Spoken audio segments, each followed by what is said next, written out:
All right, guys, we are so close. We're so close to the return of one of the most critically acclaimed projects that Star Wars has ever made. Not just including Disney Plus, in general, Andor. Andor Season 2, coming out, I believe, April 22nd, so in just over a month and a half. Andor Season 2 is going to be premiering. And we just got a new trailer for Andor. And this trailer is awful. It's terrible. This trailer is terrible. But everything we see in the trailer is really, really good. I know that's a weird thing to say. It's a very provocative thing to say because everyone, loves Andor and whatnot. And I'll explain my reasoning there. So again, I just to say, I hold these two things in contradiction, but I believe that these two things can be held together. The Andor trailer, like as a trailer, constructed, right, is terrible. But every shot, every piece of dialogue, every visual is so good. So Andor somehow managed to make a really bad trailer, but make me even more excited for Andor Season 2. Let me explain. For those of you who haven't seen the trailer, go check it out. It's pretty short. But first of all, what is this music choice? Why? I am a big proponent because for those of you who haven't been watching the channel for a while, I actually haven't really talked about it that much in a long time, but I'm somebody who, in general, doesn't love pop music in movies. Obviously, it has a place in some movies, like Thor Ragnarok. I can get over it. It's exciting, right, with the Led Zeppelin playing. But generally, I don't love pop music because it just takes me out of the spectacle. And also, I'm a big, the orchestral music. Like, if pop music started playing in The Hobbit or The Lord of the Rings, it's like, oh man, what in the world? But Howard Shore's score is so beautiful and transporting and breathtaking that it's everything you could ever need. And so in general, even in movies, I'm just not a big fan of pop music unless it's diegetic, which diegetic music is basically in the scene itself, like a record player is playing, or it's, a radio, you see a radio and it's playing the music itself, not just random music popping up everywhere. I don't like it.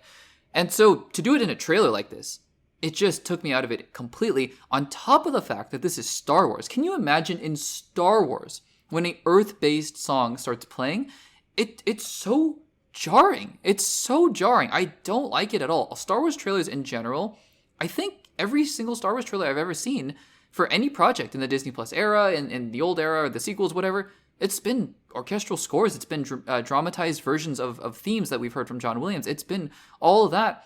And this is jarring. I just really didn't like it. And on top of that, it's nail on the head. The revolution is starting. I'm like, of course the revolution is starting. We know that. The way that the trailer is edited, it's almost like, not slapstick in a way, but edited to be sort of spunky, like, hey, we are the rebels and we're going to get you and the Empire is going to... I'm like, come on. This is a show that is so serious and in a good way. It's so grounded and gritty. Then we're going to edit the trailer like this? Really? It doesn't make any sense to me at all.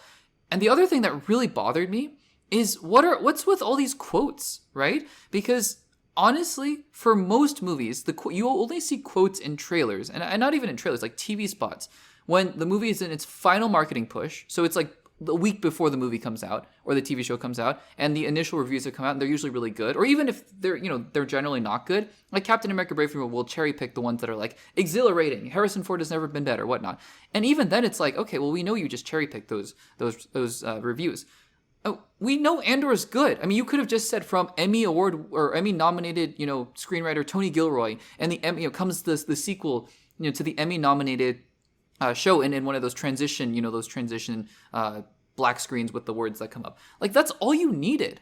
Why did we need all these random quotes? It's so bizarre. The trailer construction for this, whoever made this trailer, it's like they never watched Star Wars before. And it sounds like I'm just ranting and raving and it's like, get off my lawn kind of vibes. And I hope I'm not, because like I said earlier, everything that if you just take the individual shots, because I'm positive that the things that plague this trailer are not going to be a part of the show. If pop music starts playing in Andor Season 2, I don't even know what I'm going to do. But I'm positive that these things that I just didn't like about the trailer are not going to be in Andor at all. It's not even going to be a problem. It's not even going to be something you think about, because everything else you see from Andor, the groundedness, like being on the ground, right? And seeing the stormtroopers, and seeing the tactical gear, seeing Ben Mendelsohn's Krennic again, seeing K2SO, seeing Saw Gerrera, seeing Bix, seeing Andor, seeing Cassian. It's like all of it is great. It's awesome.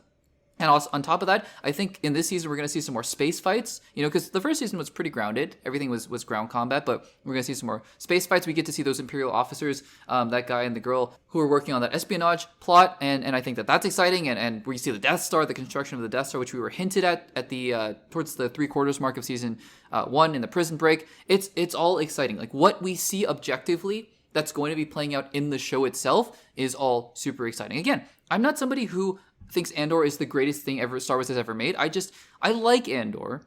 It's not personally for me in the sense of it's not the kind of show that grips me and captivates me, and really endears itself to me. But it's a good show. I mean, I enjoyed it, and I might try to get to the season 1 beforehand, before season 2 comes out. So again, it's a really weird dichotomy because I think the trailer construction, like I said many times, is terrible.